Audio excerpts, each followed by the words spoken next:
Welcome to edu और edu के हमारे इस यूट्यूब चैनल में आप सभी का स्वागत है। तो एंशियंट हिस्ट्री ऑफ इंडिया अर्थात प्राचीन भारत के इतिहास के अंतर्गत हम लोग एक बहुत बड़ा टॉपिक जिसका नाम था वैदिक काल, उसके बारे में पढ़ रहे थे। तो चलिए हम लोग उसे कंटिन्यू करें और अथर्ववेद के बारे में देखेंगे। कौन सा वेद? अथर्ववेद। 3 वेदों के बारे में हम लोग डिटेल में देख लिया था, ऋग्वेद, यजुर्वेद और सामवेद। अब हम लोग देखते हैं अथर्ववेद के बारे में। बहुत इंपॉर्टेंट है अथर्ववेद। सबसे पहले कि इसकी रचना किसने की थी? ऋषि अथर्वा ने। इसे ब्रह्मवेद के नाम से भी जाना जाता है। तो अथर्ववेद की रचना किसने की थी? ऋषि अथर्वा ने, और इसे ब्रह्मवेद के नाम से भी जाना जाता है। इसमें कुल कितने अध्याय अर्थात मंडल हैं? 20। तो अथर्ववेद में कुल अध्याय अर्थात मंडलों की संख्या है 20। इसमें कुल 731 सूक्त हैं। तो अथर्ववेद में सूक्तों की संख्या कितनी है? 731। इसमें कुल 6000 मंत्र हैं। तो अथर्ववेद में कुल 6000 मंत्र हैं। अथर्व शब्द का अर्थ है पवित्र जादू। अथर्व शब्द का क्या अर्थ है? तो पवित्र जादू। अथर्ववेद में क्या क्या है? तो अथर्ववेद में है जादू टोना, टोटका, मंत्र, रोग निवारण, अंधविश्वास, औषधियों की जानकारी, विवाह, प्रेम, राजभक्ति। तो अथर्ववेद में जादू टोना, टोटका, मंत्र, रोग निवारण, अंधविश्वास, औषधियों की जानकारी अर्थात चिकित्सा संबंधी विज्ञान का भी वर्णन इसी अथर्ववेद में है। विवाह, प्रेम, राजभक्ति, इन सभी का वर्णन किसमें है? अथर्ववेद में। इसके बाद अब हम लोग देखते हैं बहुत महत्वपूर्ण 16 संस्कार के बारे में, जो कि उत्तर वैदिक काल में आए थे। 16 संस्कार। यह 16 संस्कार उत्तर वैदिक काल से आरंभ हुआ था और जो अभी तक हमारे समाज में चलता आ रहा है, खास करके हिंदू धर्म में। तो हिंदू धर्म में उत्तर वैदिक काल से 16 संस्कार की शुरुआत हुई, जिसे गृह सूत्र भी कहते हैं, गुह सूत्र, जिसे गृह सूत्र या गुह सूत्र भी कहते हैं। इसमें जन्म के पूर्व से मृत्यु के उपरांत जीवन को शुद्धिकरण करने का मार्ग बताया गया है। तो जन्म के पहले से मृत्यु के उपरांत जीवन का शुद्धिकरण किस प्रकार होगा, तो यही मार्ग बताया गया है इस 16 संस्कार में, जिसे गुह्य सूत्र या गृह सूत्र भी कहते हैं। तो देखते हैं एक एक करके। पहला है गर्भाधान। पहला है गर्भाधान। यह पहला संस्कार है। कौन सा? यह पहला संस्कार है। गृहस्थ जीवन में प्रवेश करने के उपरांत मनुष्य का पहला कर्तव्य है गर्भाधान, अर्थात बच्चे को जन्म देना। इसका मुख्य उद्देश्य है श्रेष्ठ संतानोत्पत्ति, अर्थात एक अच्छे बच्चे को जन्म देना। तो इस गर्भाधान का मुख्य उद्देश्य है संतान को जन्म देना, लेकिन कैसा? श्रेष्ठ। श्रेष्ठ का मतलब हो गया कि अच्छा संतान, अच्छे संतान को जन्म देना। उत्तम संतान की इच्छा रखने वाले माता पिता को गर्भाधान से पहले अपने तन और मन की पवित्रता के लिए यह संस्कार क्या है? तो आवश्यक है। जीव के द्वारा माँ के गर्भ में प्रवेश से पहले यह संस्कार कराया जाता है। तो जो उस समय में उत्तम संतति की इच्छा चाहते थे, खास करके बच्ची नहीं बच्चा, तो उत्तम संतति की इच्छा रखते थे जो माता पिता, तो वे गर्भाधान से पहले अपने तन और मन की पवित्रता के लिए यह संस्कार उनके लिए आवश्यक था। इसमें जीव माँ के गर्भ में प्रवेश से पहले क्या करते थे? तो यह संस्कार करते थे। तो माँ के गर्भ में प्रवेश करने से पहले जीवों का यह संस्कार कराया जाता था। वैदिक काल का यह सबसे महत्वपूर्ण संस्कार था। तो जो गर्भाधान था वैदिक काल का सबसे महत्वपूर्ण संस्कार था। दूसरा था पुंसवन। दूसरा संस्कार कौन था? तो पुंसवन। गर्भस्थ शिशु के मानसिक विकास की दृष्टि से यह बहुत ही उपयोगी संस्कार था। तो जो गर्भस्थ शिशु था अर्थात जो पेट में बच्चा था माता के, पेट में जो बच्चा होता था माता के, तो उसके मानसिक विकास के लिए इस संस्कार को कराया जाता था। इस संस्कार को करने का विधान गर्भाधान के दूसरे या तीसरे महीने में शुभ नक्षत्र देखकर कराया जाता था। तो यह जो संस्कार था, इसका विधान था कि जब गर्भाधान का दूसरा या तीसरा महीना हो जाता था तो उसमें शुभ नक्षत्र शुभ लग्न देखकर यह संस्कार कराया जाता था। संतानोत्कर्ष के उद्देश्य से यह बहुत महत्वपूर्ण संस्कार था, अर्थात बच्चे के महत्वपूर्ण भविष्य के लिए, अच्छा बच्चा हो इसी के उत्कर्ष के लिए यह बहुत महत्वपूर्ण संस्कार था। तो इस संस्कार का महत्वपूर्ण उद्देश्य था संतानोत्कर्ष, अर्थात बच्चे को उत्कर्ष होना, अर्थात अच्छा बच्चा पैदा होना। गर्भस्थ शिशु से संबंधित इस संस्कार की समाप्ति शुभ नक्षत्र में होती थी। तो गर्भस्थ शिशु से संबंधित इस संस्कार को शुभ नक्षत्र देखकर कराया जाता था, अर्थात यह भी जो संस्कार था पुंसवन, इसे शुभ लग्न और शुभ नक्षत्र देखकर कराया जाता था। इसका मुख्य उद्देश्य क्या था? तो स्वस्थ एवं उत्तम बच्चे को जन्म देना, स्वस्थ एवं उत्तम संतति अर्थात स्वस्थ एवं उत्तम बच्चे को जन्म देना इसका मुख्य प्रयोजन था, मुख्य उद्देश्य था। इसके बाद विशेष तिथि और ग्रहों की गणना के आधार पर ही गर्भाधान कराना उचित माना जाता था। तो विशेष तिथि और ग्रहों की गणना के आधार पर ही यह जो है गर्भाधान कराना उचित माना जाता था। तीसरा है सीमंतोत्पन्न, सीमंतोन्नयन, इसे सीमंतकरण या सीमंत संस्कार के नाम से भी जाना जाता था। तो सीमंतोन्नयन को सीमंतकरण और सीमंत संस्कार के नाम से भी जाना जाता था। इसका अर्थ था सौभाग्य संपन्न होना, सौभाग्य संपन्न होना। इसमें गर्भस्थ शिशु का मानसिक विकास के दृष्टि से यह संस्कार कराया जाता था। तो इसमें मान्यता थी कि इससे गर्भस्थ शिशु का मानसिक विकास होगा। तो गर्भस्थ शिशु के मानसिक विकास के लिए यह संस्कार कराया जाता था। इसका अर्थ था सौभाग्य संपन्न होना, अर्थात उसका भाग्य और मानसिक विकास दोनों ही अच्छा होगा। इसका मुख्य उद्देश्य था गर्भपात रोकने के साथ साथ गर्भस्थ शिशु और उसकी माता की रक्षा करना। तो इस सीमंतोन्नयन संस्कार का मुख्य उद्देश्य था गर्भपात रोकने के साथ साथ गर्भस्थ शिशु और उसकी माता की रक्षा भी करना। इस सीमंतोन्नयन संस्कार के माध्यम से गर्भिणी स्त्री का मन प्रसन्न रखने हेतु सौभाग्यवती स्त्री के द्वारा गर्भपात की मांग कराई जाती थी। तो इस संस्कार के माध्यम से गर्भिणी स्त्री का मन प्रसन्न रखने के लिए जो सौभाग्यवती स्त्रियां होती थी उनके द्वारा गर्भपात की मांग की जाती थी कि मन प्रसन्न हो। यह संस्कार गर्भधारण के 6ठे या 8वें महीने में संपन्न किया जाता था। तो यह जो सीमंतोन्नयन संस्कार था वह गर्भधारण के 6ठे या 8वें महीने में संपन्न कराया जाता था। इसके बाद है चौथा जात कर्म। चौथा क्या था? तो जात कर्म। चौथा जो था संस्कार उसका नाम था जात कर्म। इस संस्कार को करने का विधान था नवजात शिशु के नाल छेदन से पहले, अर्थात बालक के जन्म के समय। अर्थात जब बालक का जन्म होता है तो नाल काटा जाता है माता के गर्भ से ताकि बच्चे को अलग किया जाए शिशु को।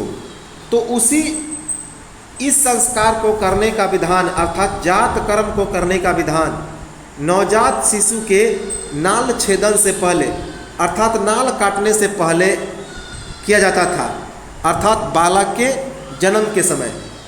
यह जो संस्कार था विशेष मंत्रों एवं विधियों के द्वारा संपन्न किया जाता था। तो यह संस्कार जो जात कर्म था विशेष मंत्रों एवं विधियों के द्वारा संपन्न किया जाता था।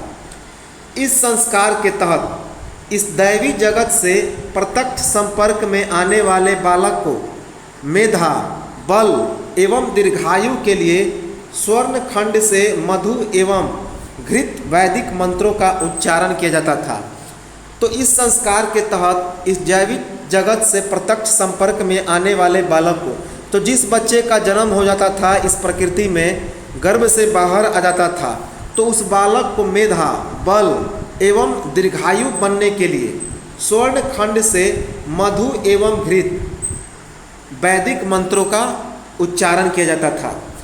इस जात कर्म में 2 बूंद घी और 6 बूंद शहद का सम्मिश्रण अभिमंत्रित करके बच्चे को चटाया जाता था और उसके बाद यह यज्ञ और इसके बाद पिता के द्वारा एक यज्ञ संपन्न किया जाता था और 9 मंत्रों के उच्चारण के बाद बच्चों के बुद्धिमान, बलवान और दीर्घजीवी होने की कामना की जाती थी और इसके बाद ही माता बच्चे को स्तनपान कराती थी। तो जात कर्म जो था इसमें बच्चे को 2 बूंद घी और 6 बूंद शहद को मिला करके उसको चटाया जाता था, बच्चे को चटाया जाता था और इसके बाद पिता के द्वारा एक यज्ञ संपन्न किया जाता था और 9 मंत्रों के उच्चारण के बाद बच्चों को बुद्धिमान, बलवान और दीर्घजीवी होने की कामना की जाती थी और इसी के बाद माता बच्चे को स्तनपान कराती थी। इसके बाद नामकरण, तो जैसा कि नाम से स्पष्ट है, इसके बाद है नामकरण। नामकरण में बच्चे को क्या किया जाता था, तो नाम दिया जाता था, नामकरण किया जाता था, अर्थात बच्चे का नाम दिया जाता था।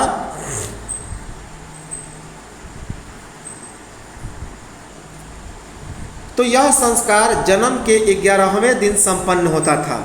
धर्माचार्यों के अनुसार जन्म का जो 10 दिन होता था बच्चे का, वह अशौच या सूतक का दिन होता था और यह नामकरण शुभ दिन या शुभ लग्न या शुभ मुहूर्त देखकर ही किया जाता था। तो नामकरण जो था यह संस्कार जन्म के 11वें दिन, जिसे क्या कहते थे, तो बरही कहते थे, आज भी बरही मनाया जाता है, तो पिता या मामा के द्वारा यह नामकरण किया जाता था। तो यह संस्कार जन्म के 11वें दिन संपन्न किया जाता था, किसके द्वारा, धर्माचार्यों के अनुसार, तो जिसे बरही कहते थे। तो धर्माचार्यों के अनुसार बच्चे का जो शुरू का 10 दिन होता था उसे अशौच या सूतक कहते थे, अशौच या सूतक, और शुभ दिन देखकर ही बच्चे का नामकरण किया जाता था।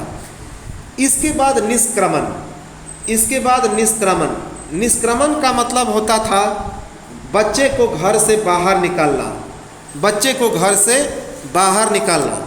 इसका मुख्य उद्देश्य था कि दैवी जगत से शिशु की प्रागरता बढ़े तथा ब्रह्मा जी की सृष्टि से वह अच्छी तरह से परिचित होकर दीर्घकाल तक धर्म और मर्यादा की रक्षा करते हुए लोक का भोग करे। तो इस निष्क्रमण का मुख्य उद्देश्य था कि बच्चा को घर से बाहर निकालना। निष्क्रमण का मतलब ही था बच्चे को घर से बाहर निकालना और इसका मुख्य उद्देश्य था इस दैवी जगत से शिशु की प्रगड़ता बढ़े, अर्थात यह जो प्रकृति है उसको शिशु की दर्शन कराना और ब्रह्मा जी की सृष्टि से वह अच्छी तरह से परिचित होकर दीर्घ काल तक धर्म और मर्यादा की रक्षा करते हुए इस लोक का भोग करे, अर्थात संसार का क्या करे, तो यह संसार को देखे। शिशु को इस निष्क्रमण में शिशु को सूर्य एवं चंद्रमा दिखाने का प्रावधान था। इसका मुख्य उद्देश्य था भगवान भास्कर के तेज और चंद्रमा की शीतलता से शिशु को अवगत कराना। तो निष्क्रमण अर्थात घर से निकालने का मुख्य उद्देश्य था कि बच्चे को सूर्य और चंद्रमा दिखाया जाए, अर्थात वह सूर्य का तेज अर्थात भास्कर, भगवान भास्कर अर्थात सूर्य के तेज को वह देखे और चंद्रमा के शीतलता को वह क्या करे, तो अनुभव करे। इस संस्कार को करने का विधान था जन्म के 4थे माह में। तो बच्चे के जन्म के 4थे माह में इस संस्कार को करने का विधान था। 3 माह तक शिशु का शरीर तेज, धूप और हवा के अनुकूल नहीं माना जाता था। तो जन्म के 3 महीने तक शिशु का जो शरीर था वह तेज धूप और हवा के अनुकूल नहीं माना जाता था, इसीलिए चौथे माह में उसे घर से बाहर निकाला जाता था। आज भी बच्चे को क्या किया जाता है, तो चौथे महीने में जब अच्छी तरह से शरीर उसका मजबूत हो जाता है तेल वगैरह लगाने के बाद, तो उसको चौथे माह में घर से बाहर निकाला जाता है ताकि वो प्रकृति का दर्शन करे, वो थोड़ा सा धूप देखे, थोड़ा सा चंद्रमा को देखे। इस संस्कार का तात्पर्य था शिशु को सामाजिक परिस्थितियों से अवगत कराना। तो निष्क्रमण का मुख्य उद्देश्य था शिशु को सामाजिक परिस्थितियों से अवगत कराना। अब है 7वां अन्नपासन। जैसा कि नाम से स्पष्ट है, बच्चे को जन्म के बाद पहली बार आहार खिलाना, तो अन्न का स्वाद चखाना। तो 7वां है अन्नपासन। इसका मुख्य उद्देश्य है शिशु के शारीरिक और मानसिक विकास पर ध्यान केंद्रित करना। तो इसका मुख्य उद्देश्य था अन्नपासन का शिशु के शारीरिक एवं मानसिक विकास पर ध्यान केंद्रित करना। इसका अन्नपासन का मुख्य अर्थ क्या है, तो शिशु के द्वारा दूध त्याग कर अन्न, उस समय अन्न को प्राण कहा जाता था। क्या बहुत इंपॉर्टेंट है, अन्न को प्राण। तो शिशु के द्वारा दूध को त्याग कर अन्न अर्थात प्राण ग्रहण करके शारीरिक और मानसिक रूप से बलवान बनाना था। तो अन्न खिलाने का मुख्य उद्देश्य क्या था कि बच्चे को अब दूध को त्याग करवाया जाए। दूध अब बच्चे त्याग करके अन्न का सेवन करें और उसका शारीरिक और मानसिक विकास हो, और शारीरिक और मानसिक विकास रूप से क्या बने, तो बलवान बने। इसके लिए शुद्ध सात्विक और पौष्टिक आहार का सेवन कराया जाता था।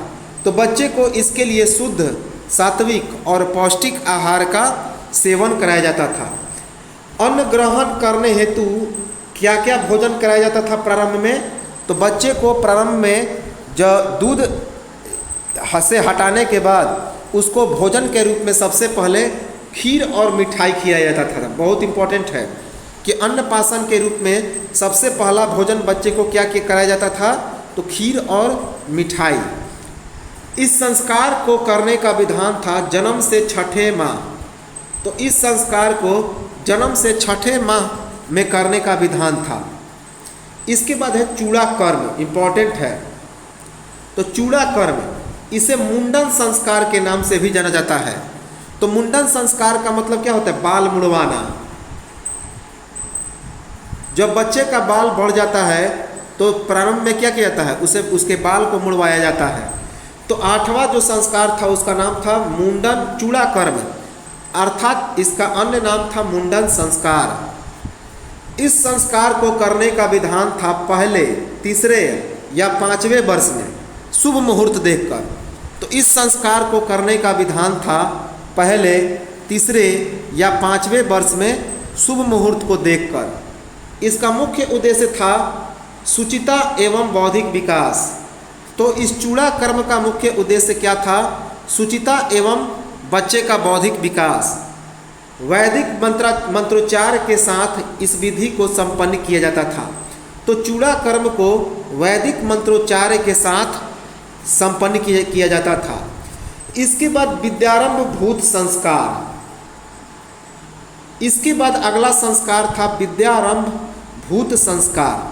इसका अर्थ था बालक को प्रारंभिक शिक्षा से अवगत कराना। तो विद्यारंभ भूत संस्कार का मुख्य अर्थ क्या था, अर्थात जैसा कि नाम से ही स्पष्ट है कि बच्चे को प्रारंभिक शिक्षा से अवगत कराना ही यह संस्कार था, विद्यारंभ भूत संस्कार। शुभ मुहूर्त देखकर बच्चे को प्रारंभिक शिक्षा के लिए भेजा जाता था। वेदा अध्ययन से पहले अक्षर बोध कराया जाता था, अर्थात वेदों के अध्ययन से पहले बच्चे को अक्षर बोध कराया जाता था। और इस संस्कार के तहत, जिसका नाम था विद्यारंभ भूत संस्कार। इसके बाद कर्णवेद, 10वां जो संस्कार था वह कर्णवेद था। इसका मुख्य उद्देश्य था बालक की शारीरिक व्याधि से रक्षा करना। इस कर्णवेद का मुख्य उद्देश्य था बालक की शारीरिक व्याधि से रक्षा करना, अर्थात बालक को रोगों से बचाना। इसमें बालक का कान छेदा जाता है किसके कारण, किस लिए? आभूषण को धारण करने के लिए। तो इसमें बालक के कान को छेदा जाता था ताकि वह बालक आभूषण को धारण कर सके। यह जो कर्णवेद संस्कार था, इसे यज्ञोपवीत से पहले करने का प्रावधान था। इसे यज्ञोपवीत से पहले करने का प्रावधान था। इसे शुभ मुहूर्त देखकर ही किया जाता था। तो कर्णवेद को शुभ मुहूर्त और शुभ नक्षत्र देखकर ही संपन्न किया जाता था। इसके बाद एक इम्पॉर्टेंट है यज्ञोपवीत। यज्ञोपवीत को उपनयन संस्कार के नाम से भी जाना जाता है। तो यज्ञोपवीत को उपनयन संस्कार के नाम से भी जाना जाता है। इसमें जनेऊ धारण किया जाता है। जनेऊ, यहाँ से बालक द्विज अर्थात ब्राह्मण होकर पुनर्जन्म को प्राप्त करता है। अर्थात जनेऊ धारण करने का मतलब है कि वह ब्रह्मचर्य को धारण करता है। वह शारीरिक सुखों को छोड़कर अब क्या करेगा? ब्रह्मचर्य को धारण करेगा। वह पुनर्जन्म की ओर अग्रसर होगा। तो यहाँ से बालक द्विज, तो एक जनेऊ होता है, रस्सी का 3 धागा होता है जिसका नाम है सत, रज और नम। तो 3 धागों का यह एक गुच्छा होता है जनेऊ, और तीनों धागों को सत, रज और नम कहते हैं। और यहाँ से जनेऊ धारण करके बालक जो है द्विज अर्थात ब्राह्मण होकर पुनर्जन्म को प्राप्त करता है। इस यज्ञोपवीत का मुख्य उद्देश्य था धार्मिक, बौद्धिक और आध्यात्मिक विकास प्रदान करना। यह आयु को बढ़ाने वाला, बल और तेज प्रदान करने वाला संस्कार था। तो यज्ञोपवीत का मुख्य उद्देश्य था धार्मिक, बच्चे को धार्मिक, बौद्धिक और आध्यात्मिक विकास करना। इससे यह बच्चे को आयु के बढ़ाने वाला, बल और तेज प्रदान करने वाला संस्कार था। इस संस्कार को करने का विधान 8 वर्ष की उम्र में, तो यज्ञोपवीत बच्चों को 8 वर्ष की उम्र में ही कराया जाता था। अर्थात यज्ञोपवीत करने का विधान 8 वर्ष की उम्र में था। मुख्य उद्देश्य था संयमित जीवन के साथ ब्रह्मचर्य और आध्यात्मिक विकास में रत रहने के लिए बालक को प्रेरित करना। तो संयमित जीवन बिताने के साथ साथ बच्चे को ब्रह्मचर्य और आत्मिक विकास में रत रहने के लिए बच्चे को प्रेरित करना इसका मुख्य उद्देश्य था। इसके बाद है 12वां वेदारंभ। अब बच्चे को वेद की शिक्षा दी जाती, इसमें बच्चे को वेद की शिक्षा दी जाती है। तो 12वां जो संस्कार था उसका नाम था वेदारंभ। तो 12वें संस्कार का नाम है वेदारंभ। यह संस्कार ज्ञानार्जन से संबंधित है। तो यह जो वेदारंभ संस्कार है ज्ञान के अर्जन से संबंधित है। इसका मुख्य अर्थ है वेद अर्थात ज्ञान को अपने अंदर समाविष्ट करना। तो वेदारंभ संस्कार का मुख्य अर्थ है वेद अर्थात ज्ञान को अपने अंदर समाविष्ट करना। शास्त्रों के अनुसार ज्ञान से बढ़कर कोई दूसरा प्रकाश नहीं। तो शास्त्रों में लिखा गया है कि ज्ञान अर्थात वेद से बढ़कर कोई दूसरा प्रकाश नहीं है। गुरुकुल में प्राचीन काल में वेदारंभ से पहले आचार्यों के द्वारा अपने शिष्यों को ब्रह्मचर्य का व्रत पालन करने और संयमित जीवन जीने की प्रतिज्ञा दिलवाई जाती थी, और इसके बाद एक परीक्षा ली जाती थी, और उस परीक्षा के बाद ही वेदों का अध्ययन कराया जाता था। बच्चों को वेदों की शिक्षा दी जाती थी।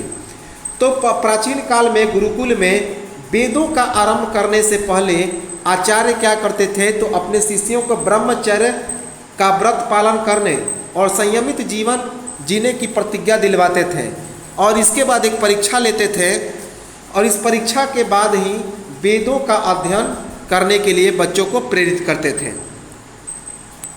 असंयमित जीवन जीने वाले वेदाध्ययन के अधिकारी नहीं होते थे।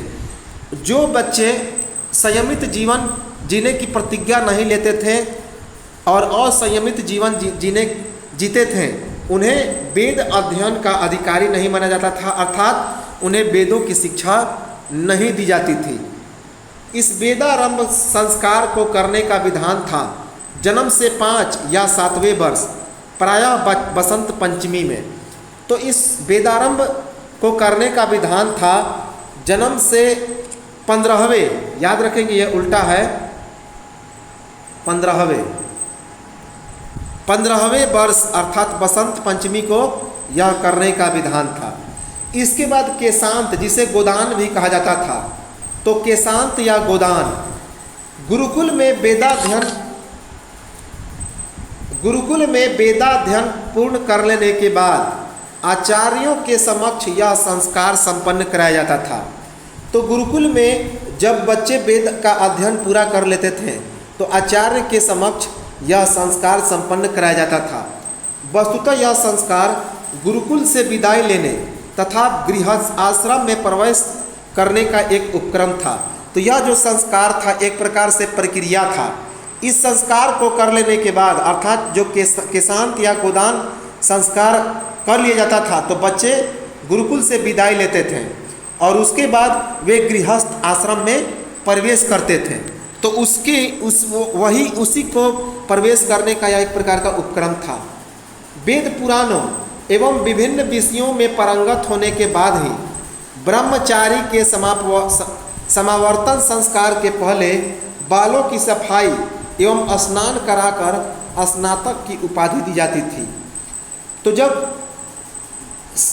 बालक वेद पुराण और विभिन्न विषयों में पारंगत हो जाते थे तो वे ब्रह्मचारी से मुक्त हो जाते थे और उसके बाद ये समावर्तन संस्कार करते थे। और समावर्तन संस्कार करने से पहले उनकी बालों की सफाई होती थी, अर्थात दाढ़ी मूंछ जो बढ़ जाते थे उनको काटा जाता था और स्नान करा के उन्हें स्नातक की उपाधि, अर्थात वे जब वेदों का अध्ययन कर लेते थे तो पूरे तरह से शिक्षा ग्रहण कर लेते थे तो उन्हें डिग्री दी जाती थी स्नातक की, ग्रेजुएट की डिग्री दी जाती थी। जैसे वर्तमान में मिलता है ना, स्कूल और कॉलेज की शिक्षा ग्रहण करने के बाद ग्रेजुएट की डिग्री स्नातक, तो उस समय भी स्नातक की डिग्री मिलती थी। इसके बाद है समावर्तन। गुरुकुल से विदाई लेने से पहले यह संस्कार दिलाया जाता था। बालकों को गुरुकुल से विदाई लेने से पहले यह संस्कार दिया जाता था। इसमें सुगंधित पदार्थों एवं औषधि युक्त जल से भरे वेदी के उत्तर भाग में 8 घड़ों के जल से बालकों को स्नान कराया जाता था मंत्रों उच्चारण के साथ। तो इस समावर्तन की प्रक्रिया में बच्चों को क्या किया जाता था, तो सुगंधित पदार्थों एवं औषधि युक्त जल से भरे वेदी के उत्तर भाग में 8 घड़ों के जल से स्नान कराने का विधान था, लेकिन वो भी मंत्र के उच्चारण के साथ। स्नान करने के बाद ब्रह्मचारी के द्वारा यज्ञोपवीत के समय धारण किए गए शेखला और दंड को त्याग दिया जाता था। तो जो बच्चे इस जनेऊ को धारण करते थे तो स्नान करने के बाद वे ब्रह्मचारी का रूप त्याग देते थे और उसके बाद जो जनेऊ पहनते थे जिसे मेखला और दंड भी कहा जाता था, तो मेखला और दंड को वो क्या करते थे, उतार देते थे। इस संस्कार के बाद समावर्तन के बाद बालक को विद्या स्नातक की उपाधि दी जाती थी।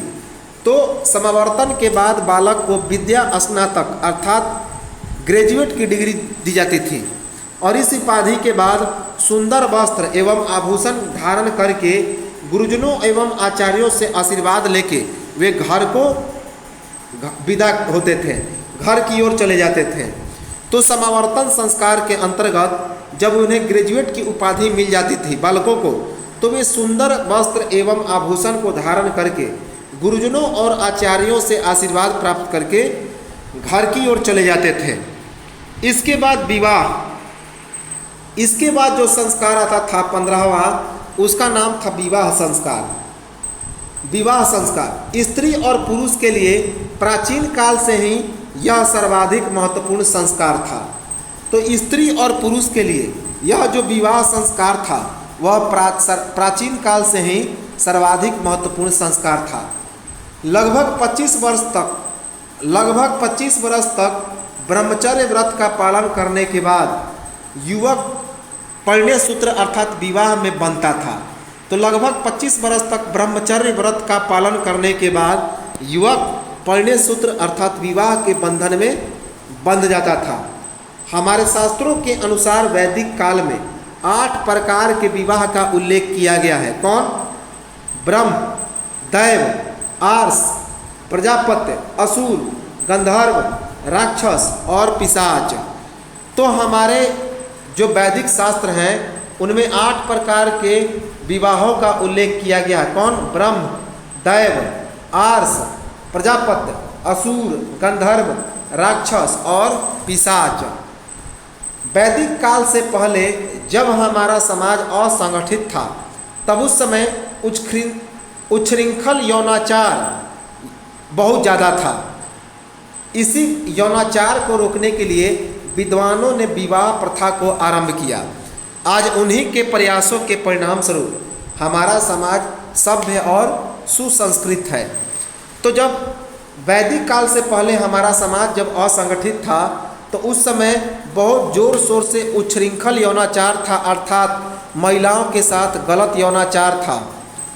तो इसी को रोकने के लिए, इसी यौनाचार को रोकने के लिए विद्वानों ने विवाह की प्रथा का आरंभ किया और उन्हीं के प्रयासों के परिणाम स्वरूप आज हमारा समाज सभ्य और सुसंस्कृत है। इसके बाद है अंतिम 16वां संस्कार, अंत्येष्टि। 16वां संस्कार है अंत्येष्टि। इसे अंतिम या अग्नि परिग्रह संस्कार के नाम से भी जाना जाता है। तो अंत्येष्टि को अंतिम या अग्नि परिग्रह संस्कार के नाम से भी जाना जाता है। इस अंत्येष्टि का अर्थ है आत्मा में अग्नि का आधान करना। आत्मा में अग्नि का आधान करना अर्थात जब व्यक्ति मर जाता है तो उसके बाद उन्हें क्या किया जाता है? तो जलाया जाता है। तो इसी कारण इसे आत्मा में अग्नि का आधान करना भी कहा जाता है। धर्मशास्त्रों के अनुसार मृत शरीर की विधिवत क्रिया करने से जीव की अतृप्त वासनाएं शांत हो जाती है। तो धर्मशास्त्रों में लिखा गया है कि जब शरीर मर जाता है तो उनकी विधिवत क्रिया करने से जो जीव की अतृप्त वासनाएं हैं वह शांत हो जाती हैं। अर्थात जीवों की जो वासनाएं हैं जो पूरी नहीं हो सकी थी वह धीरे धीरे क्या हो जाती है? तो शांत हो जाती है। हमारे शास्त्रों के अनुसार प्राण त्यागने पर मोक्ष या निर्वाण की प्राप्ति बताई गई है। तो हमारे शास्त्रों में लिखा गया है कि जब प्राण इंसान त्याग देता है तो उसे मोक्ष या निर्वाण की प्राप्ति हो जाती है। जैसे हमने बताया था बौद्ध धर्म में गौतम बुद्ध को निर्वाण की प्राप्ति हुई थी उसी नगर में, तो अर्थात उन्होंने प्राण को त्याग दिया था।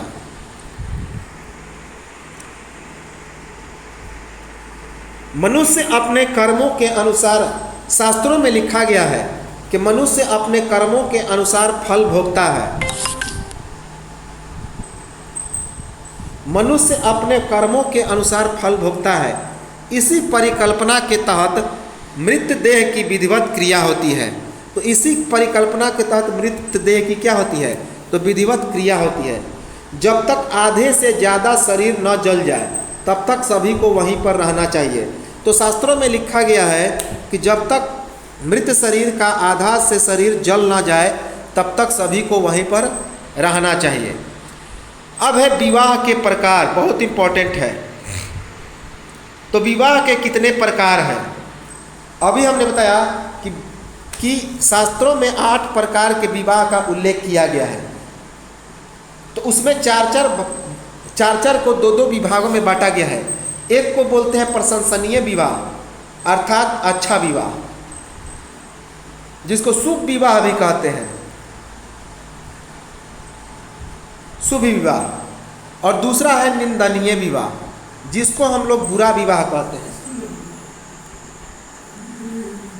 जिसको हम लोग बुरा विवाह भी कहते हैं। तो एक होता है प्रशंसनीय विवाह यानी अच्छा विवाह, दूसरा होता है निंदनीय विवाह अर्थात बुरा विवाह। तो प्रशंसनीय विवाह 4 प्रकार के और निंदनीय विवाह भी 4 प्रकार के होते हैं। तो प्रशंसनीय विवाह पहला है ब्रह्म विवाह। पहला है ब्रह्म विवाह। तो कन्या के वयस्क होने पर उसके माता पिता के द्वारा अच्छा योग्य वर खोजकर उससे अपनी कन्या का विवाह समाज के सामने करना ही ब्रह्म विवाह कहलाता है। तो कन्या के वयस्क होने पर उसके माता पिता के द्वारा योग्य वर खोजकर उसकी कन्या का विवाह समाज के सामने किया जाता है। यही ब्रह्म विवाह कहलाता है। यही आज जो मैरिज होता है यही अरेंज मैरिज है, जो कि समाज में क्या होता है, इसी मैरिज के द्वारा बच्चे का विवाह होता है, जिसे अरेंज मैरिज भी कहते हैं। और यह सबसे उत्तम क्वालिटी का और सबसे प्रचलित विवाह है। तो समाज में सभी लोगों का विवाह लगभग इसी के माध्यम से होता है, जो सबसे उत्तम और सबसे प्राचीन विवाह है और सबसे प्रचलित विवाह है, जिसे अरेंज मैरिज कहते हैं। दूसरा है दैवीय विवाह। तो दैव विवाह का मतलब होता है यज्ञ करने वाले पुरोहित के साथ अपने कन्याओं का विवाह करना। तो जिस पुरोहित को यज्ञ करने के लिए बुलाया जाता था, उसी से अपनी पुत्री का विवाह करा देते थे उसके पिता, जिसे दैव विवाह कहा जाता था। इसके बाद है आर्य विवाह। कन्या के पिता के द्वारा यज्ञ कार्य के लिए एक अथवा 2 गाय या बैल के बदले में अपनी कन्या का विवाह कराया जाता था, जिसे आर्य विवाह कहते हैं। तो जब कन्या के पिता यज्ञ कार्य के लिए 1 अथवा 2 गाय या बैल के बदले में अपनी कन्या का विवाह कर देते थे, अर्थात जो पुरोहित होते थे जो यज्ञ कराने आते थे, तो वे 1 बैल या 1 गाय के बदले क्या करते थे, तो अपनी बच्ची का विवाह करा देते थे, पुत्री का विवाह करा देते थे। इसके बाद प्रजापत्य विवाह। इसमें वर कन्या के पिता से उसकी कन्या को मांगकर विवाह करते थे। वर अपनी कन्या अपने कर्तव्य पालन का निर्वहन करने का वचन देते थे। तो इसमें वर अपने कर्तव्य पालन करने का वचन देते थे। तो इस प्रजापत्य विवाह में जो वर होते थे वे कन्या, अर्थात इसको लव मैरिज कहते थे। क्या कहते थे? Love marriage. इसमें जो वर होते थे वे कन्या के पिता से क्या करते थे? कन्या के पिता से उसका हाथ मांगते थे और ये वचन देते थे कि हम आपकी कन्या को हमेशा अच्छे ढंग से रखेंगे, हम अपने एक पति धर्म का पालन करेंगे, कभी भी उसको तंग नहीं करेंगे। तो ये तो था प्रशंसनीय विवाह, अच्छा विवाह। इसके बाद अब हम लोग देखते हैं निंदनीय विवाह। यह भी 4 प्रकार का होता है। तो पहला है असुर विवाह। पहला है असुर विवाह। इसमें धन के बदले में कन्या के पिता के द्वारा कन्या को बेच दिया जाता था, अर्थात पैसा लेकर अपनी कन्या को बेच देता था किसी के हाथ में, अर्थात किसी को बेच देता था बच्चे अपनी पुत्री को, और वह पैसे देकर और उसके साथ उसकी शादी करा देता था, बेच देता था। इसी को असुर विवाह कहा जाता था, असुर विवाह। दूसरा था गंधर्व विवाह। इसमें प्रेम या कामुकता से वशीभूत होकर किसी कन्या अथवा पुरुष का विवाह करना, माता पिता से छुपकर। इसमें क्या होता था, एक तरह का यह पूरी तरह से ज़बरदस्त लव मैरिज होता था, जिसमें स्त्री और पुरुष एक दूसरे से प्रेम करते थे और उसके बाद चोरी छुप करके वह प्रेम विवाह कर लेते थे। एक दूसरे से क्या कर लेते थे, तो शादी कर लेते थे माता पिता से छुपकर। लेकिन यही जो प्रजापत्य विवाह था उसमें वर क्या करते थे, तो हाथ मांगते थे अपने कन्या राजा से, उस पिता से उसकी कन्या का। लेकिन इस गंधर्व विवाह में चोरी छुप के विवाह होता था। लव तो होता था, प्यार तो होता था, प्रेम होता था, लेकिन चोरी छुप कर विवाह होता था माता पिता से छुप कर। और इसमें स्वयंवर होता था। उसके बाद स्वयंवर रचा जाता था और उस स्वयंवर में उसको बुलाया जाता था और उसके बाद उसकी ब्याह कराई जाती थी, शादी कराई जाती थी। तीसरा था पिशाच विवाह। तीसरा कौन था, तो पिशाच विवाह। इसमें सोई हुई अथवा पागल कन्या के साथ सहवास करके उसके साथ विवाह किया जाता था। यह एक प्रकार से बलात्कार होता था, रेप। तो सोई हुई अथवा पागल कन्या के साथ सहवास करके उसके साथ विवाह किया जाता था, अर्थात यह सबसे खराब था, सबसे खराब विवाह था पिशाच विवाह। उसके बाद राक्षस विवाह। किसी कन्या को छीनकर उसके साथ बलपूर्वक विवाह करना, जिसे अपहरण विवाह भी कहा जाता था, और क्षत्रिय विवाह भी कहा जाता था। तो इस राक्षस विवाह में किसी कन्या को छीन करके उसके साथ जबरदस्ती विवाह किया जाता था, जिसे अपहरण विवाह या क्षत्रिय विवाह भी कहा जाता था। तो ये तो थे विवाह के प्रकार। एक बात याद रखेंगे कि इन सभी 8 प्रकार के विवाहों का उल्लेख कहाँ पे किया गया है, तो मनु स्मृति में। तो इस प्रकार के 8 प्रकार के विवाहों का उल्लेख मनु स्मृति में किया गया है। अब है कि जीवन के पुरुषार्थ जिसे चतुर्वार कहते हैं, तो जीवन के पुरुषार्थ जिसे चतुर्वार कहते हैं, ये मुख्य काम, इनका मुख्य काम है जीवन के उद्देश्य की व्याख्या करना। तो जीवन के उद्देश्य की व्याख्या करना, तो ये चारों पुरुषार्थ कौन कौन है? धर्म, अर्थ, काम और मोक्ष। धर्म, अर्थ, काम और मोक्ष। याद होगा कि रामायण में रावण को उसका भाई जो कुंभकर्ण था इसकी शिक्षा देता है कि जीवन के मुख्य उद्देश्य है, मुख्य उद्देश्य है इसी चारों काम को करना, धर्म, अर्थ, काम और मोक्ष। तो उसने बताया था इस कुंभकर्ण ने कि धर्म का समय है प्रातःकाल। कब है? प्रातःकाल। अर्थ का मतलब होता है पैसा का सेवन करना, इसका है दोपहर का समय अर्थात दिन का समय। और जो काम जो है वह है रात्रि का समय, काम कला रात्रि का समय। और मृत्यु के बाद मोक्ष की प्राप्ति, यही बताया था किसने? कुंभकर्ण ने रावण को। और धर्म, अर्थ और काम को त्रिवर्ग कहा जाता है। धर्म, अर्थ और काम को त्रिवर्ग कहा जाता है और चारों को चतुर्वर्ग या पुरुषार्थ कहा जाता है। और इनका मुख्य काम है जीवन के उद्देश्य की व्याख्या करना। और अब है ऋग्वैदिक कालीन देवतागण। तो ऋग्वैदिक समय में कौन कौन से देवता होते थे, उनकी पूजा की जाती थी, किस नाम से? तो पहला थे विष्णु, इन्हें संरक्षक एवं पालनकर्ता कहा जाता था। तो विष्णु को संरक्षक एवं पालनकर्ता कहा जाता था। उसके बाद इंद्र, ये युद्ध एवं वर्षा के देवता थे, युद्ध एवं वर्षा के देवता थे। उसके बाद देव, आकाश एवं वर्षा के देवता थे, जो सबसे प्राचीन देवता थे। तो देव, आकाश एवं वर्षा के देवता थे और सबसे प्राचीन देवता थे। उसके बाद वरुण, ये समुद्र के देवता थे। वरुण समुद्र के देवता थे। आकाश, पृथ्वी एवं सूर्य के निर्माता थे। इन्हें विश्व का नियामक एवं शासक के रूप में जाना जाता था। ये सत्य के प्रतीक थे, ऋतु परिवर्तन एवं दिन रात के कर्ता धर्ता थे। तो वरुण देवता किस रूप में जाने जाते थे? समुद्र के देवता, आकाश, पृथ्वी एवं सूर्य के निर्माता थे, विश्व के नियामक एवं शासक सत्य के प्रतीक थे, ऋतु परिवर्तन एवं दिन रात के कर्ता धर्ता थे। इसके बाद अग्नि, मनुष्य एवं देवता के बीच ये मध्यस्थ का काम करते थे। तो अग्नि देवता मनुष्य एवं देवता के बीच मध्यस्थ का काम करते थे। इसके बाद पूषण, ये पशुओं के देवता थे। तो पूषण कौन थे? पशुओं के देवता। इसके बाद सोम, वनस्पतियों अर्थात पेड़ पौधा के देवता थे। तो सोम कौन थे? वनस्पतियों अर्थात पेड़ पौधा के देवता थे। अश्विन, विपत्तियों को हरने वाले देवता थे अर्थात कष्टों का निवारण करने वाले देवता थे। कौन? अश्विन। मरुत, आंधी तूफान के देवता थे। मरुत कौन थे? तो आंधी तूफान के देवता थे मरुत।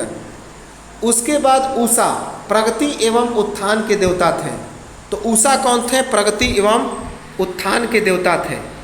अब ऋग्वैदिक काल की कुछ प्रमुख नदियाँ कौन कौन सी थीं? तो ऋग्वैदिक काल की प्रमुख नदियाँ थीं जिन्हें आधुनिक नाम से जाना जाता है। क्या क्या? तो प्राचीन नाम और आधुनिक नाम। जैसे ऋग्वैदिक कालीन प्रमुख नदियाँ कौन कौन सी थी उन्हें देखें। तो पहला है सिंधु। पहला कौन था? सिंधु, जिसे वर्तमान में सिंध नदी के नाम से जाना जाता है। तो सिंधु को सिंध नदी के नाम से। उसके बाद बितस्ता, जिसे झेलम के नाम से भी वर्तमान में जाना जाता है। तो बितस्ता, इसी नदी के किनारे सिकंदर की लड़ाई हुई थी पोरस के साथ। बितस्ता जिसे झेलम कहा जाता है। सुवस्तु, तो सुवस्ती नदी थी जिसे वर्तमान में स्वात कहा जाता है। क्या कहा जाता है? स्वात। उसके बाद सदी नारा, जिसे वर्तमान में गंडक के नाम से जाना जाता है, सदी नारा। उसके बाद गोमती, जिसे वर्तमान में गोमल के नाम से भी जाना जाता है। विपाशा, जिसे वर्तमान में ब्यास नदी के नाम से जाना जाता है।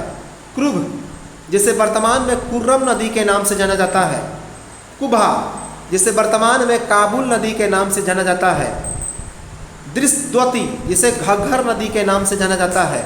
दृष्टद्वती, घग्घर। पुरुषनी, बहुत इंपॉर्टेंट है, एग्जाम में कई बार पूछा गया है। पुरुषनी अर्थात वर्तमान का रावी नदी, वर्तमान का रावी नदी। इसके बाद सतुद्री अर्थात वर्तमान का सतलुज नदी, सतुद्री अर्थात वर्तमान का सतलुज नदी।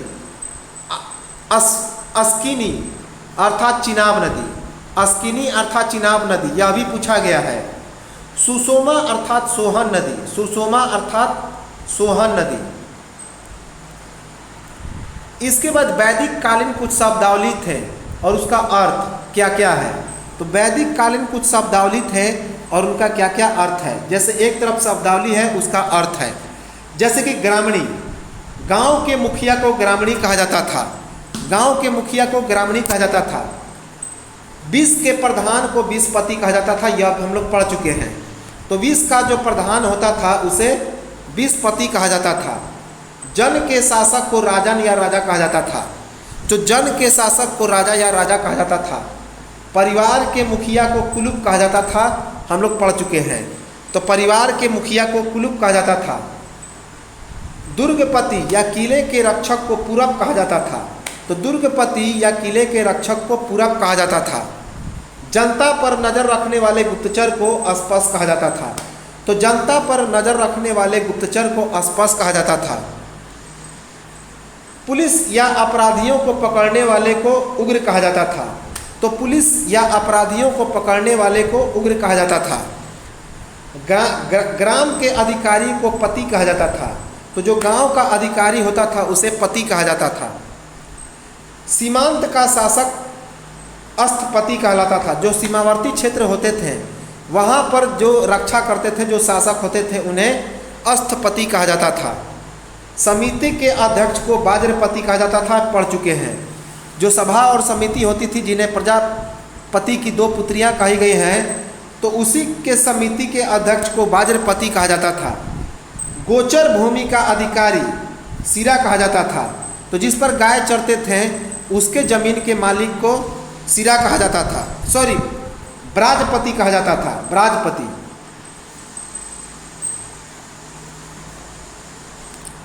खेत जोतने वाला जो हल होता था उसे सिरा कहते थे, तो जो खेत जोतने वाला हल होता था उसे ही सिरा कहा जाता था। सीता को, हल रेखा को सीता कहते थे, जो हल की रेखा होती थी उसे सीता कहा जाता था। जो सूदखोर होते थे उन्हें वेदनौट कहा जाता था, वेकनौट। तो जो सूदखोर होते थे उन्हें वेकनौट कहा जाता था। व्यापार हेतु दूर जाने वाले व्यक्ति को पणी कहा जाता था, हम लोग पढ़ चुके हैं। तो जो व्यापारी वर्ग होते थे, व्यापार करने के लिए दूर दूर तक जाते थे, उन्हें पणी कहा जाता था। कर निर्धारण करने वाला एक विशिष्ट अधिकारी होता था जिसे भाग दूध कहते थे। तो टैक्स वसूलने के लिए एक स्पेशल ऑफिसर होता था जिसे भाग दूध कहते थे। व्रतों का पालन नहीं करने वाला अर्थात अनार्यों को मृदुवाच कहा जाता था, सॉरी अव्रत कहा जाता था। तो जो लोग व्रत का पालन नहीं करते थे उन्हें अनार्य कहा जाता था और उन्हें अव्रत कहा जाता था, अव्रत। अस्पष्ट वाणी बोलने वाले को मृदुवाच कहा जाता था। तो जो लोग अस्पष्ट बोलते थे, घुमा फिरा के बोलते थे, उन्हें मृदुवाच कहा जाता था। चपटी नाक वाले व्यक्ति को अनास कहा जाता था। तो जिन व्यक्तियों की नाक चपटी होती थी उन्हें अनास कहा जाता था। इसके बाद वैदिक काल के प्रमुख दर्शन और उसके प्रवर्तक अर्थात रचयिता कौन कौन हैं। तो पहला है सांख्य दर्शन। तो वैदिक काल के कौन कौन से प्रमुख दर्शन थे, उनके रचयिता या प्रवर्तक कौन कौन से थे। तो पहला है सांख्य दर्शन। यह जो सांख्य दर्शन था वह सबसे प्राचीन दर्शन था। इसके मूल तत्वों की संख्या थी 25। इसके मूल तत्वों की कितनी संख्या थी? 25। और इसका पहला जो तत्व है वह प्रकृति है। पहला तत्व कौन सा है? प्रकृति है। सांख्य दर्शन के रचयिता कौन है? कपिल मुनि। सांख्य दर्शन के रचयिता है कपिल मुनि। उसके बाद न्याय दर्शन, न्याय दर्शन के रचयिता है गौतम। न्याय दर्शन के रचयिता कौन है? गौतम। चरवाक दर्शन के रचयिता कौन है? चरवाक। तो चरवाक दर्शन के रचयिता है चरवाक। इसके बाद है वैशेषिक दर्शन, जिसके रचयिता है कनाद या उलूग। इसके रचयिता है कनाद या उलूग। योग दर्शन, इसके रचयिता है महर्षि पतंजलि। योग दर्शन के रचयिता कौन है? महर्षि पतंजलि। पूर्व मीमांसा दर्शन, जिसके रचयिता है जैमिनी। पूर्व मीमांसा दर्शन जिसके रचयिता है जैमिनी। उत्तर मीमांसा दर्शन जिसके रचयिता है बदरायण। तो उत्तर मीमांसा दर्शन जिसके रचयिता कौन है? बदरायण। जिसके रचयिता है बदरायण।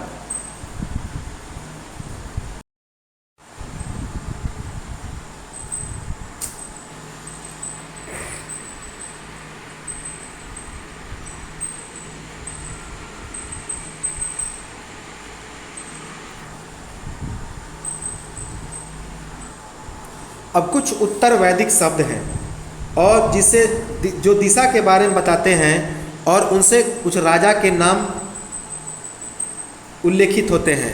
उस दिशा में राजा को क्या कहा जाता था? जैसे उत्तर वैदिक शब्द है, इधर दिशा है, इधर राजा का नाम है। जैसे कि प्राची, प्राची का मतलब होता था पूर्व, और पूर्व दिशा में राजा को सम्राट कहा जाता था। तो प्राची, प्राची का मतलब होता था पूर्व, और पूर्व दिशा में राजा को सम्राट कहा जाता था। उसके बाद प्रतीची, प्रतीची का मतलब होता था पश्चिम, पश्चिम में राजा को स्वराष्ट्र कहा जाता था। क्या? स्वराष्ट्र। उसके बाद इदिची, इदिची का मतलब होता था उत्तर दिशा, और इसमें राजा को विराट कहा जाता था। क्या? विराट। दक्षिण दिशा में राजा को भोज कहा जाता था, और मध्य में राजा को राजा ही कहा जाता था। तो दक्षिण दिशा में राजा को भोज कहा जाता था, और मध्य में राजा को राजा ही कहा जाता था। अब है सभी वेद, कुछ जितने सारे वेद थे उसके कुछ उपवेद थे और उसके अर्थ कुछ होते थे। जैसे एक तरफ है वेद और एक तरफ है उसका उपवेद। तो पहला है ऋग्वेद। ऋग्वेद का कौन उपवेद था? तो एक ही आयुर्वेद। ऋग्वेद का उपवेद था आयुर्वेद। इसमें यह चिकित्सा से संबंधित एक वेद था, जिसके विभिन्न रचनाकार कौन कौन से थे? तो धन्वंतरि, वाण्यभट्ट, सुश्रुत, चरक, अश्विनी कुमार, लोलिम्बराज, माधव आदि। तो ऋग्वेद का उपवेद था आयुर्वेद, जिसमें चिकित्सा से संबंधित, यह एक चिकित्सा से संबंधित वेद था, जिसके विभिन्न रचनाकार थे धन्वंतरि, वाण्यभट्ट, सुश्रुत, चरक, अश्विनी कुमार, लोलिम्बराज और माधव। इसके बाद यजुर्वेद। तो यजुर्वेद का उपवेद है धनुर्वेद। यजुर्वेद का उपवेद कौन है? धनुर्वेद। इसमें अस्त्र शस्त्र बनाने, चलाने और उसमें कुशलता प्राप्त करने की विधियों का वर्णन है। तो यजुर्वेद में अस्त्र शस्त्र बनाने, चलाने एवं उसमें कुशलता प्राप्त करने की विधियों का वर्णन है। इसके बाद सामवेद। सामवेद का उपवेद है गंधर्ववेद। सामवेद का उपवेद कौन है? गंधर्ववेद। इसमें गायन, वादन, नृत्य इत्यादि का वर्णन है, जिसके प्रमुख रचनाकारों में प्रमुख आचार्य कौन कौन से हैं? तो नारद, शंकर, तुम्बस, भरत, शिलाली, विश्वासु आदि। तो सामवेद का उपवेद है गंधर्ववेद, जिसके रचयिता आचार्य कौन कौन से हैं? तो गायन, इसमें गायन, वादन, नृत्य इत्यादि का वर्णन है, और इसके प्रमुख रचनाकार आचार्य हैं नारद, शंकर, तम्बस, भरत, शिलाली, विश्वासु आदि। इसके बाद अथर्ववेद। इसके बाद है अथर्ववेद। अथर्ववेद का एक उपवेद है शिल्पवेद। अथर्ववेद का उपवेद कौन है? शिल्पवेद। इसमें शिल्प कला जैसे कि मूर्ति बनाना, आभूषण बनाना, बर्तन बनाना, इन सभी विधियों का वर्णन है। इन सभी की विधियों का वर्णन है। अब है उत्तर वैदिक काल में प्रचलित ऋण अर्थात कर्ज। उत्तर वैदिक काल में कौन कौन से कर्ज प्रचलित था? ऋण प्रचलित था तो 3 प्रकार के, पितृ ऋण, ऋषि ऋण और देव ऋण। अर्थात पिता का कर्ज, ऋषियों का कर्ज और देवताओं का कर्ज, 3 प्रकार का ऋण या कर्ज प्रचलित था। उत्तर वैदिक काल में राजाओं के द्वारा प्रचलित यज्ञ कौन कौन से थे? तो उत्तर वैदिक काल में राजा कौन कौन से प्रचलित यज्ञ करते थे? तो पहला है राजसूय यज्ञ। पहला है राजसूय यज्ञ। किसी राजा के राज्याभिषेक के समय इस यज्ञ को संपन्न कराया जाता था। तो जब किसी राजा का राज्याभिषेक होता था तो उस समय यह यज्ञ संपन्न कराया जाता था। इस यज्ञ को संपन्न कराने के पीछे क्या मान्यता थी? तो इस यज्ञ को संपन्न कराने के पीछे मान्यता थी कि राजसूय यज्ञ कराने से राजा को दिव्य शक्ति की प्राप्ति होती है एवं उसका सीधा ईश्वर की छत्र छाया एवं उसके ईश्वर की संरक्षण की प्राप्ति होती है। तो राजसूय यज्ञ कराने के पीछे मान्यता थी कि इससे राजा को दिव्य शक्ति की प्राप्ति होती है और सीधे ईश्वर की छत्र छाया और उसका संरक्षण की प्राप्ति होती है। इसके बाद है अश्वमेध यज्ञ। अश्वमेध यज्ञ राजा के द्वारा अपने साम्राज्य को बढ़ाने और शक्ति प्रदर्शन करके पड़ोसी राजाओं को भयभीत करने के लिए इस यज्ञ को संपन्न कराया जाता था। तो राजा के द्वारा अपने साम्राज्य को बढ़ाने के लिए और अपनी शक्ति प्रदर्शन के लिए पड़ोसी राजाओं को भयभीत करने के लिए इस यज्ञ को संपन्न कराया जाता था। इस यज्ञ में राजा एक घोड़ा को छोड़ देता था और यह छोड़ा हुआ घोड़ा जिन राज्यों से होकर गुजरता था तो उन समस्त क्षेत्रों पर अश्वमेध यज्ञ संपन्न कराने वाला राजा उसका अधिकारी हो जाता था, उसके कब्जे में आ जाता था। और जिस क्षेत्र का राजा उस घोड़े का विरोध करता था उसे युद्ध का सामना करना पड़ता था उस राजा का, और वह राजा उसे युद्ध में पराजित कर देता था। एक तरह से देखा जाए तो यह अपनी शक्ति प्रदर्शन करने का एक तरीका था। तो जो राजा बलशाली होते थे, ताकतवर होते थे, जैसे कि पुष्यमित्र शुंग, तो वे ही क्या करते थे? अश्वमेध यज्ञ कराते थे। तो राजा के द्वारा अपने साम्राज्य को बढ़ाने और शक्ति प्रदर्शन करके पड़ोसी राजाओं को भयभीत करने के लिए अश्वमेध यज्ञ को कराया जाता था। इस यज्ञ में राजा एक घोड़ा को छोड़ देता था और जिन क्षेत्रों से होकर वह घोड़ा या अश्व गुजरता था उन क्षेत्रों पर अश्वमेध यज्ञ कराने वाले राजा का अधिकार हो जाता था। और जिस क्षेत्र का राजा उस घोड़े का विरोध या राजा का विरोध करता था तो युद्ध करके राजा उसे पराजित कर देता था। इसके बाद वाजपेय यज्ञ। वाजपेय यज्ञ खाद्य पान आदि क्रीड़ा से संबंधित इस यज्ञ में राजा रथ दौड़ करके आयोजन करता था। तो वाजपेय यज्ञ में खान पान आदि क्रीड़ा से संबंधित यज्ञ में राजा रथ दौड़ का आयोजन करता था। इसके बाद अग्नि स्टोम यज्ञ। अग्नि स्टोम यज्ञ इंपॉर्टेंट है। तो इस प्रकार के यज्ञ में राजा के द्वारा सात्विक जीवन बिताते हुए जन कल्याण करने हेतु अग्नि देवता की पशु बलि देने की प्रथा थी। तो इस अग्नि स्टोम यज्ञ में राजा सात्विक जीवन बिताने के लिए जन कल्याण करने हेतु अग्नि देवता को पशु बलि देता था। इसके बाद है उत्तर वैदिक काल में यमों की संख्या कितनी थी? वर्तमान में भी यमों की संख्या 10 है। तो उत्तर वैदिक काल में यमों की संख्या कितनी थी? 10 याद रखेंगे। 10 प्रकार के यम थे। कौन कौन? ब्रह्मचर्य, दया, क्षमा, ध्यान, सत्य, नम्रता, अहिंसा, चोरी न करना, मधुर स्वभाव और इंद्रिय दमन। तो उत्तर वैदिक काल में यमों की संख्या कितनी थी? 10।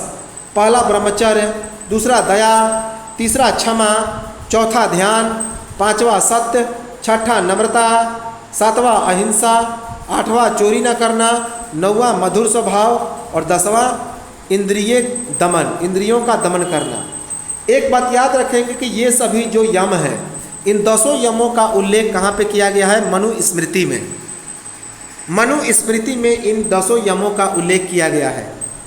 अब है कि उत्तर वैदिक काल में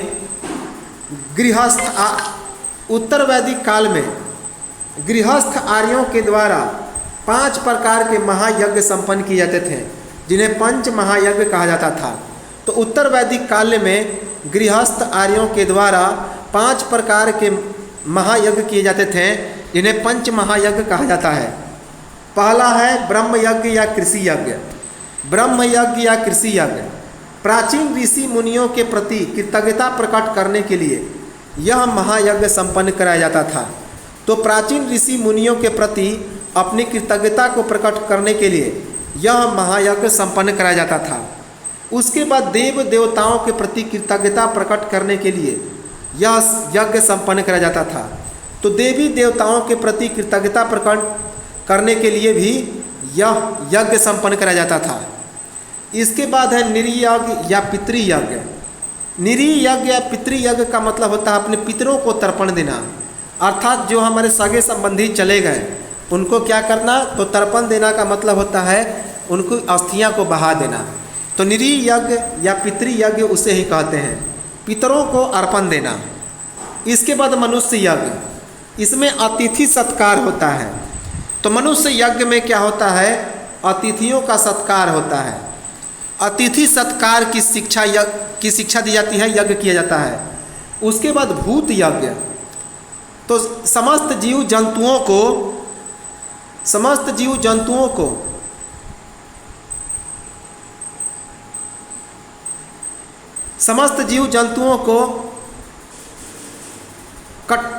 कठोरता प्रदान करना, चींटियों सुरक्षा प्रदान करना, चींटियों, पक्षियों, श्वान